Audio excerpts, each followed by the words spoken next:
Britishers చేసిన మంచి పని ఏదైనా మీరు ఇప్పుడు చూస్తున్నారు కదా, మనం బ్రిటిష్ ఇండియా దగ్గర ఉన్న మలేషియాలోని ఏంటి స్పెషల్ అంటే, సో మలేషియా ప్రజల్ని భారతీయులు ఇక్కడ ఉన్న భారతీయుల్ని బ్రిటిషర్స్ తీసుకొచ్చారు కదా.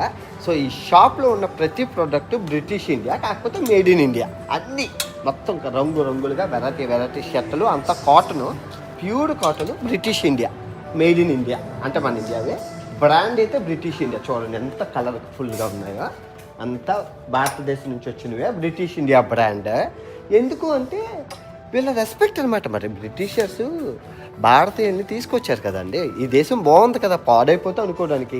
ఇండియా కన్నా 7 రెట్లు ఆదాయం, తలసరి ఆదాయం 7 రెట్లు మన ఇండియా నుంచి కూలీలు వచ్చి పనిచేస్తున్నారంటే ఈ దేశం బాగుంది కాబట్టే కదా ఇప్పుడు దుబాయ్, మలేషియా వెళ్తున్నాం. సో ఇక్కడికి 200 ఏళ్ల క్రితం తీసుకొచ్చారు కాబట్టి ఇక్కడ మలేషియా ప్రజలకి బ్రిటిషర్స్ అన్నా ఇష్టమే, ఇండియా అన్న ఇష్టమే. రెండు వీళ్ళకి ఇష్టం. చూసుకోవచ్చు, బ్రిటిష్ ఇండియా అనేది చాలా బాగున్నది.